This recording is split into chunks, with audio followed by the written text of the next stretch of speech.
back to the Demon Slayer Gamer channel. We're going to be continuing our Final Fantasy XIV Dungeon Guide series today. Today we're going to be taking a look at the Trial Dungeon, the Chrysalis. Now this dungeon does have several mechanics that can lead to party wipes very quickly. It is a singular boss fight, but do not let that draw you into a false sense of security, as it is a very intense fight.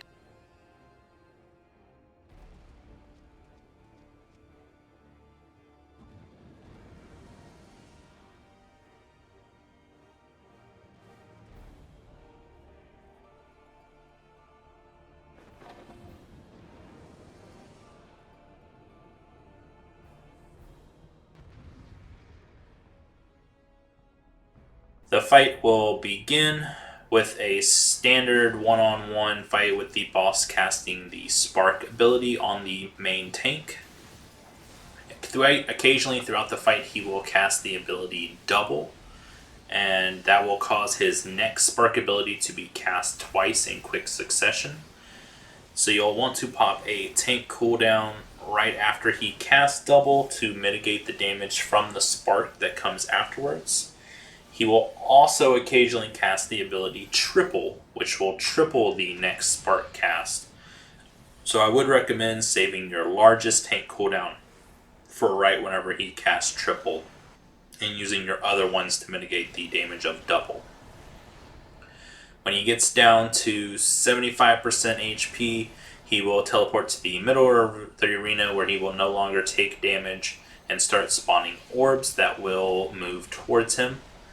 If any of these orbs reach him, it increases the damage of the AoE that comes after this particular portion of the fight. So you'll want to run into the orbs to cause them to explode so that they do not reach him. They do provide a physical damage and magical damage increasing buff on you though. So you'll want to alternate which orbs you are running into. So run into the purple orb once, then into the bluish black orb, and then the purple one and the bluish black one, so that you're alternating the debuff. After this, he will go back to being a one-on-one fight again, where he'll continue casting Spark, Double, and Triple. And he will occasionally also teleport around the arena and target a party member with a large line AoE, which can easily be dodged while moving towards him.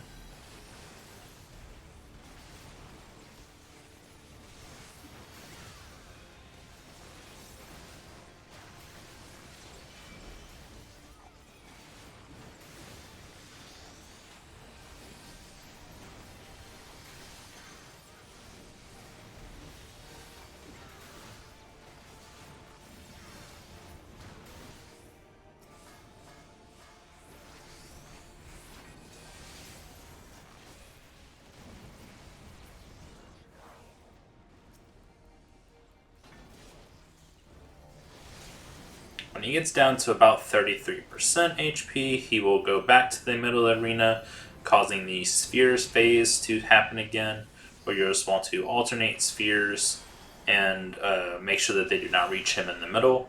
Another mechanic during the sphere phase is occasionally a shadow sprite will spawn that will need to be destroyed quickly. It does do a very large AoE across the platform that inflicts heavy if you are hit, which makes moving to the orbs very difficult. So just focus down the Shadow Sprite as soon as it spawns, and you should be able to destroy it before it casts this ability. After this orb phase, you will want to group up, as he will do a large AoE here, and then shortly followed afterwards by the Quake 3 AoE, which, if your party is not topped off, will kill most of them.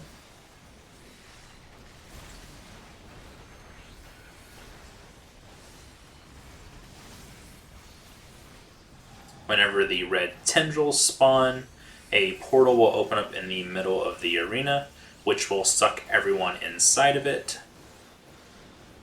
This will take you to an alternate dimension to where you are continuously berated by meteors. The tanks will want to alternate meteors so that there is one tank under each meteor at all times. after the first meteor falls, the ethereal tear will spawn where it drops. This will need to be targeted by all of your DPS. Your DPS should burn the melee limit work 3 to almost instantly destroy this tear, so that your team is out of this section very quickly.